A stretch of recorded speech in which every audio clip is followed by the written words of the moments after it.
Bom, falar em preço nas alturas, em coisas que estão ficando caras, saiu também uma notícia bem importante essa semana, falando sobre preço, né, de acúmulo de valores, né, de quanto subiu. E achei isso aqui que eu tinha que trazer essa informação aqui para vocês.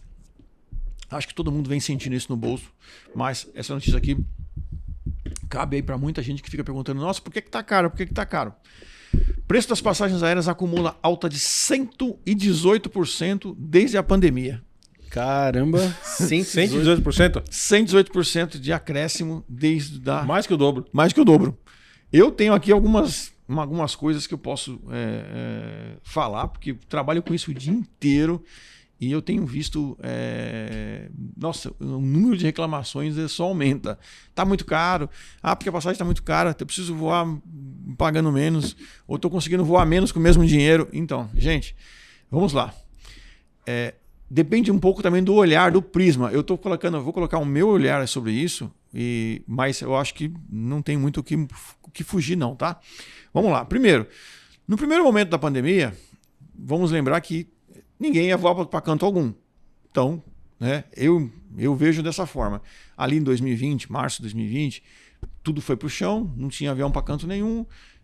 Depois tivemos o quê? O início daquelas operações básicas, a tal da aviação básica, que era apenas aquelas operações, aqueles voos de extrema necessidade, né? São poucos voos. Bom, quem queria voar naquela época? Ninguém. Ninguém queria voar. Só que realmente quem precisava muito ir para um destino ou outro que acabava entrando dentro do avião. Então, eu entendo que naquela época não deve ser levado muito em consideração, porque como ninguém queria voar, a passagem, inicialmente, logo lá, quando voltou algumas pequenas operações, os voos eram baratos, porque a pessoa tinha medo de entrar no avião. Sim, justamente. Então você tinha um receio de pisar no avião, né? De falar, puta, como é que eu vou pegar um avião?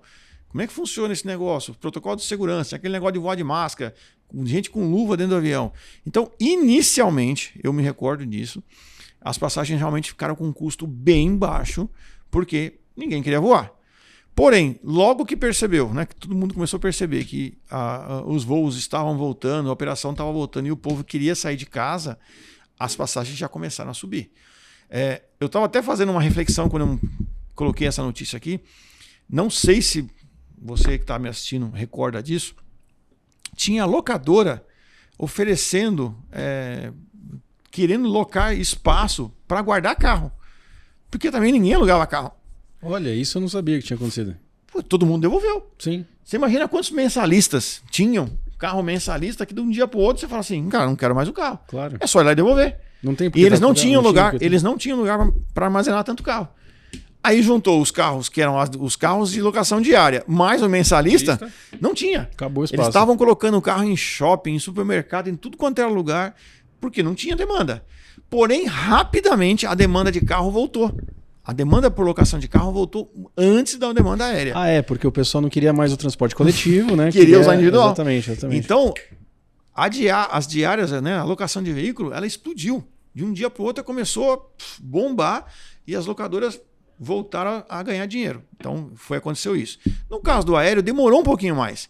Então, ali, em agosto de 20, setembro de 2020, já a malha começou a crescer, começou a aumentar e o preço começou a subir.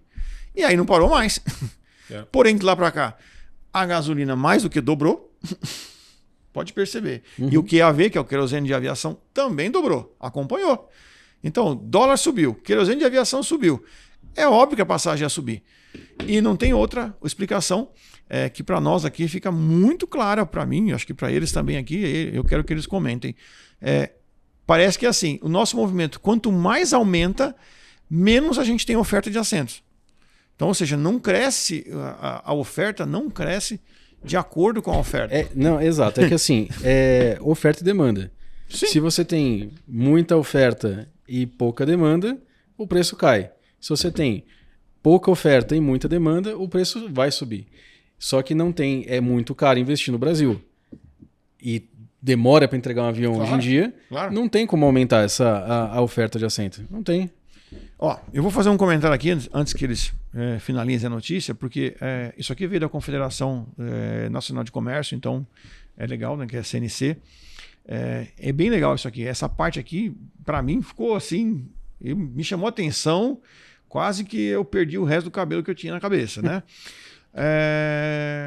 Como o país é muito grande, nós temos dimensões continentais, eles chegaram a fazer aqui um cálculo. Quanto que variou, né? Por exemplo, na região norte do Brasil, o acréscimo, o valor da passagem, ela subiu cerca de 328%. 328? Tá? Por isso que quando o pessoal muitas vezes pede um bilhete daqui para Belém, um bilhete lá para Marabá, é muito caro, é mais caro que uma passagem internacional, e é mesmo, tá? Já na região Nordeste, a elevação desse custo chegou a 134%. Região Centro-Oeste, 130%.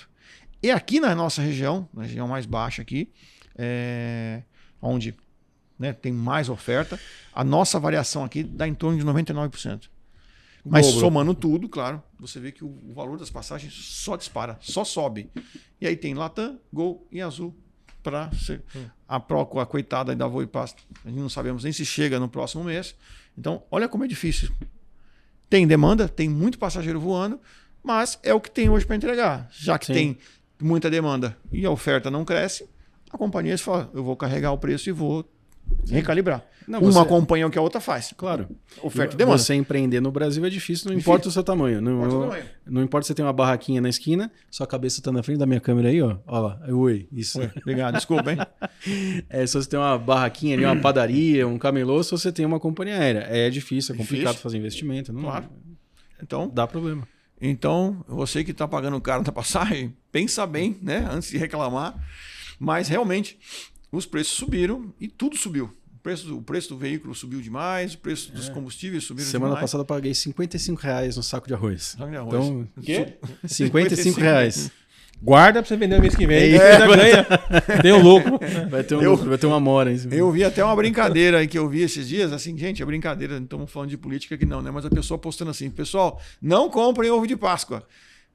Espera para comprar. Eu estou comendo agora o meu panetone. Ou seja, a pessoa esperou.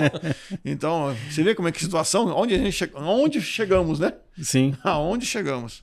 Mas enfim, é o que tem para hoje, tá? Quer falar alguma coisa?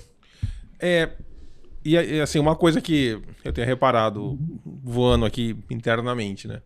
Mesmo com tudo isso, todos os voos estão cheios. E é visível que assim, todos os assentos ocupados, né? Então, essa alta, ela reflete assim para voos internacionais, principalmente, né? E isso leva com que as pessoas acabem optando por voar dentro do país. Então, de vez em você fazer uma viagem, sei lá, Estados Unidos, Europa, você vai acabar indo ou você vai no Nordeste, você vai conhecer uma região do Sul, etc, né? Mas assim, de uma certa forma, né? Os aviões estão em sua capacidade máxima operando, né? Isso aí não mudou, na verdade, né? O que mudou é que tiraram a água, de alguns voos. Tiraram a água de alguns voos. Bora lá. Vamos lá.